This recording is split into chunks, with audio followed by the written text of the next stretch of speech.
বাংলাদেশের সঙ্গে যুদ্ধ ভারতের কাছে তো কয়েকদিনের ব্যাপার নয়, কয়েক মিনিটেই ফয়সলা হয়ে যায়। ভারতের পশ্চিমবঙ্গের বিধানসভার এবং বিজেপি নেতা শুভেন্দু অধিকারী বাংলাদেশকে নিয়ে আবারও কড়া সমালোচনা করলেন।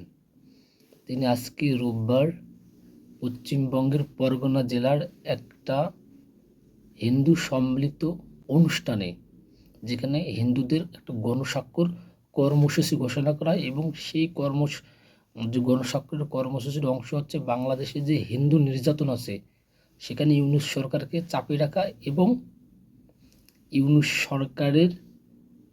সরকারকে চাপে রাখা এবং সেই দেশের অর্থাৎ বাংলাদেশের হিন্দুদেরকে নিরাপত্তা দেওয়া আন্তর্জাতিকভাবে সেই কার্যক্রমে তারা একটা 24 পরগনায় একটা গণস্বাক্ষরের কার্যক্রম করে এবং সেইখানে তিনি বলেন যে বাংলাদেশকে কয়েকদিন নয়, ভারতবর্ষ কয়েক মিনিটে দখল করতে পারে। এই বিজেপি নেতা শুভেন্দু অধিকারী তিনি বাংলাদেশকে নিয়ে এক এক রকমভাবে মন্তব্য করতেছেন এবং যে মন্তব্যগুলো বাংলাদেশের জন্য খুবই খুবই খারাপভাবে আসতেছে। আসলে তিনি ভারতীয় বিজেপি এত বড় একটা নেতা হয়ে তিনি বাংলাদেশকে নিয়ে যে মন্তব্যগুলো করতেছেন এই সাম্প্রতিক সময়ে, সেটা খুবই ধিক্কারজনক। কিছুদিন আগেই গতকালকেই চাঁপাইনবাবগঞ্জের কিরণগঞ্জে বিজেপি এবং বিএসএফের মধ্যে একটা মুখোমুখি একটা উত্তেজনা তৈরি হয় এবং অনেক আলোচনা বা পতাকা বৈঠক করার পর মধ্যে সেই উত্তেজনাটা প্রশমিত হয়। অর্থাৎ এই মুহূর্তে বাংলাদেশ সীমান্তবর্তী যে অঞ্চলগুলো আছে সেগুলো একটা যুদ্ধ ভাব আছে এই মুহূর্তে। ঠিক সেই মুহূর্তে এসে আবারও তিনি বাংলাদেশকে নিয়ে একটা কড়া কথা বললেন।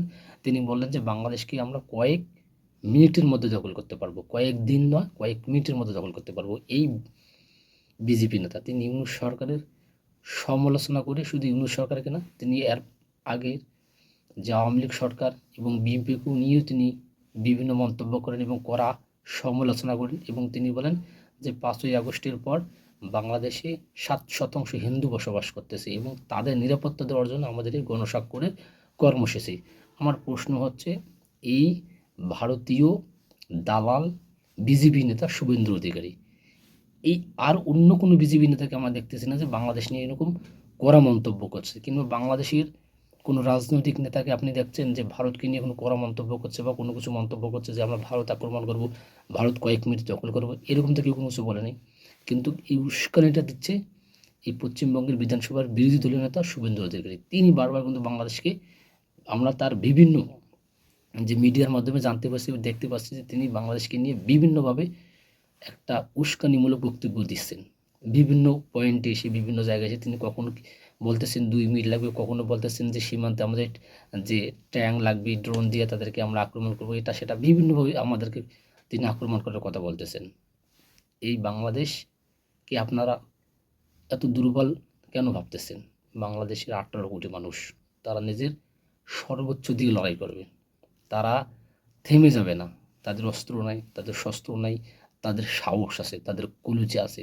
এই বাংলার মানুষ রক্ত দেবে চিরতরে এই বাংলাদেশকে রক্ষা করার জন্য। কিন্তু আপনি আপনার চীনের দিকে যান, লাদাখের দিকে যান, আপনি আপনাদের পাকিস্তান সীমান্তে যান, সেখানে পাকিস্তান এবং চীনের সাথে যুদ্ধ করেন। তারা আপনার সীমান্তের কুল ঘেঁষে এসে যেভাবে আপনাদেরকে চোখ রাঙিয়ে কথা বলতেছে তাদের সাথে কথা বলেন। আপনি বিড়ালের মতো আমাদের দিকে এসে বারবার কেন নজর দিতেছেন, বারবার কেন আমাদের দিকে কড়াভাবে সমালোচনা করতেছেন? আপনি তাদের দিকে যান, আপনার দেশে যদি সাহস থাকে তাহলে তাদের সাথে যে আপনারা লড়েন। আপনাদের শুধু লড়ার ক্ষমতা আছে বাংলাদেশ, নেপাল, ভুটান, মালদ্বীপ, শ্রীলঙ্কা এদের মতো ছোট রাষ্ট্রদের মতো। আপনারা চীনকে নিয়ে আপনি কড়া মন্তব্য করেন, পাকিস্তানকে নিয়ে কড়া মন্তব্য করেন, তাদের দিকে যান। কেন বাংলাদেশকে নিয়ে বারবার আপনাদের পড়ে থাকতে হবে? বাংলাদেশের মানুষ আর বা এদেশের হিন্দু সম্প্রদায় যত মানুষ আছে, এদেশে 2 সম্প্রদায়ের মানুষই খুব ভালোভাবে আছে, তাদের মধ্যে কোনো ধরনের কোনো সম্পর্কের অবনতি হয়নি, বরং তারা আগের থেকে এখন ভালোই আছে, নিরাপদে আছে। অর্থাৎ আমরা হিন্দু, মুসলমান, বৌদ্ধ, খ্রিস্টান যারাই এই দেশে বসবাস করছি তারা বাংলাদেশি, তারা বাঙালি। এই দেশে আমাদের অস্তিত্ব, এই দেশেই আমাদের বসবাসের জায়গা।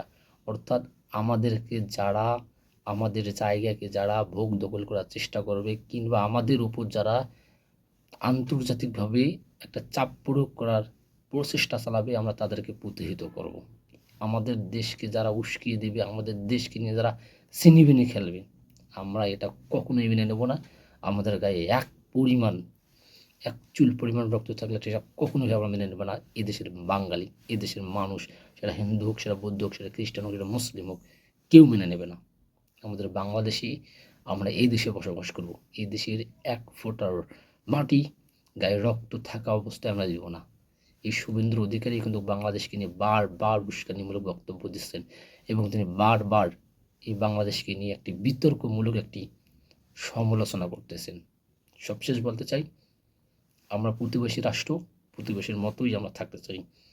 একে অপরের হিংসা বিদ্বেষ দূর করে আমরা বন্ধু সুলভ যে আমাদের পারস্পরিক এক্সপোর্ট ইম্পোর্টের যে সম্পর্কটা আছে সেটাই আমরা রাখতে চাই।